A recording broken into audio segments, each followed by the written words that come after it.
Namaskar. My name's Oliver Pain, named after Oliver Twist. Oliver Pain. Oliver Pain, yes.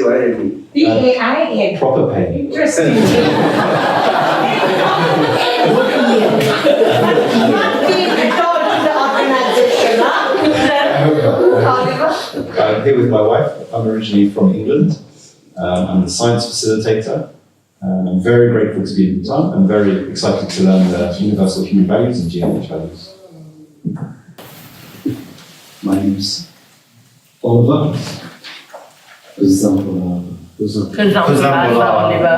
So there was a lot of overlap with my own Sanskar yesterday. The key one is that deep down all humans want to be happy. I genuinely believe this. And I also genuinely believe that we're confused about how to be happy. So there's a big gap between our innate desire to be happy and the preconditioning we've received of how to be happy. And usually it's material or it's constant stimulation through sensation, things like that. So these are things that I strongly agree with. I also really like the point, it's something I've been aware of, but I want to keep practicing it, that when dealing with other people, we want to take into consideration the preconditioning that they've received that motivated their reaction.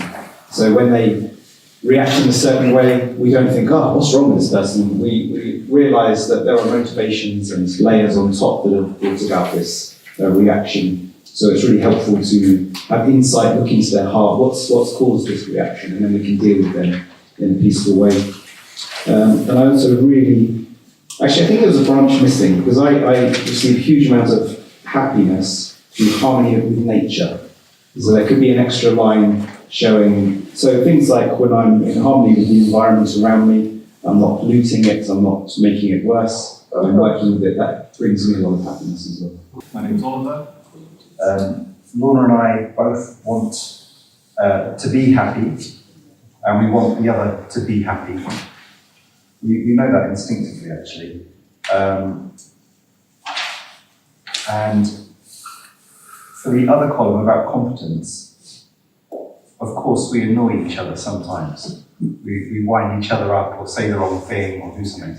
It doesn't actually fully steal the happiness though, because we know the other person still wants the other to be happy. So I wouldn't say it takes away all happiness, but it does, you have a little bump in the road that upsets you a little bit, but deep down we both know that we want the other person to be happy. So that helps smooth things over a little quicker. I'm not aware of anybody that isn't speaking to me. Well, I'm not speaking to them, but funny enough, somebody texted me last night and said, and they apologised for something they said to me. And I didn't actually remember they'd even said it, and it was quite recent. So I just said, no problem, I actually didn't even notice you said that. So I'm quite like that. I give people a huge benefit of the doubt because I hope they give me the same benefit of the doubt.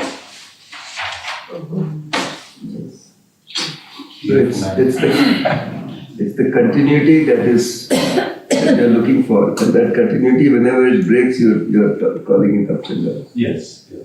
That happens. But deep down, happiness remains. Yes, deep down, it's the natural acceptance. Yeah.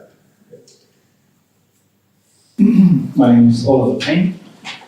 First of all, I want to thank you for delivering the material with such humility. That was very refreshing and really appreciated that you have a lot of research and time has gone into it, but you deliver it with a lot of humility. That's really unusual and special and speaks a lot about the actual material itself as well. I really enjoyed the last 3 days. It took me a while to warm up at the beginning. I didn't quite understand some concepts. I had prejudices, I had assumptions that weren't quite accurate yet. And then by the end of the third day, I think I'm pretty much in harmony.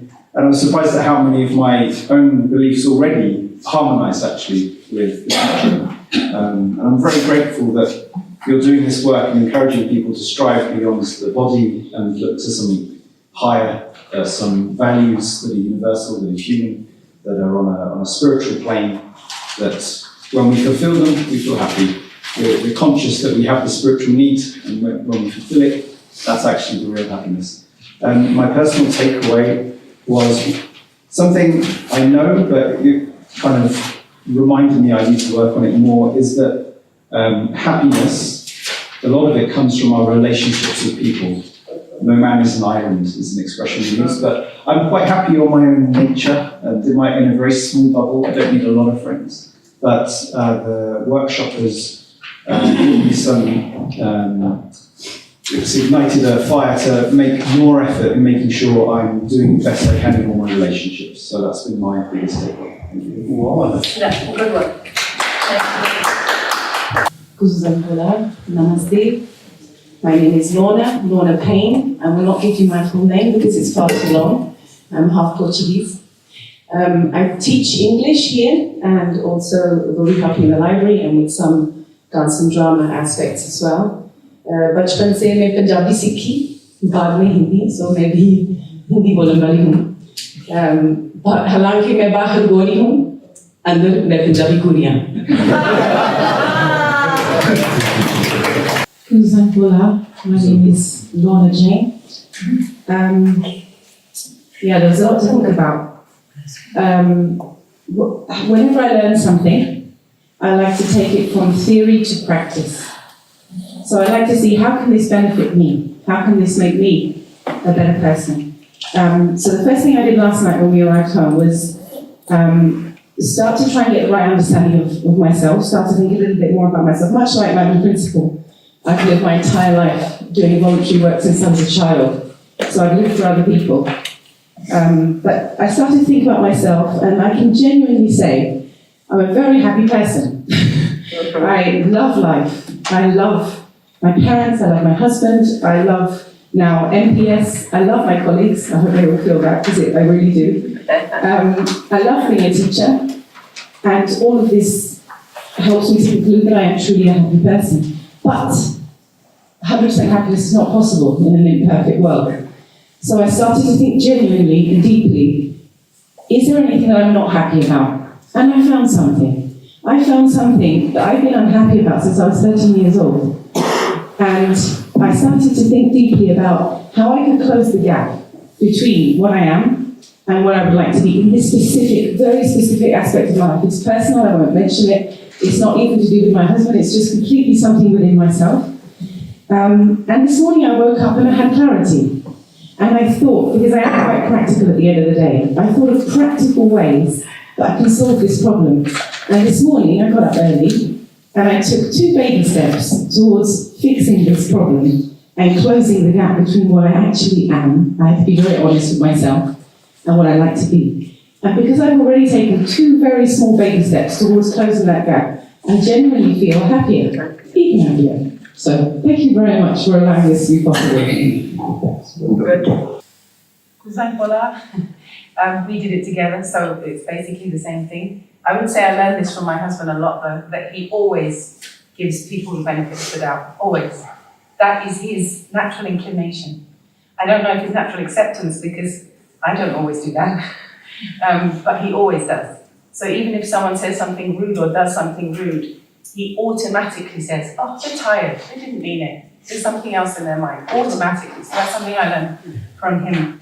And when we have misunderstandings, we try, using the principles that we believe in, to give each other a little space, come back to it, and open communication. So I never doubt his intentions. I know he wants to make me happy. I know I want to make him happy. So that's why our relationship just improves. Takeaway for me, my favourite point yesterday is something I believe in deeply, which is that just right after the 8 questions, we had 2 columns again, which was about if I break a glass, oh dear, poor me, oh dear. But if someone else breaks a glass, they were careless.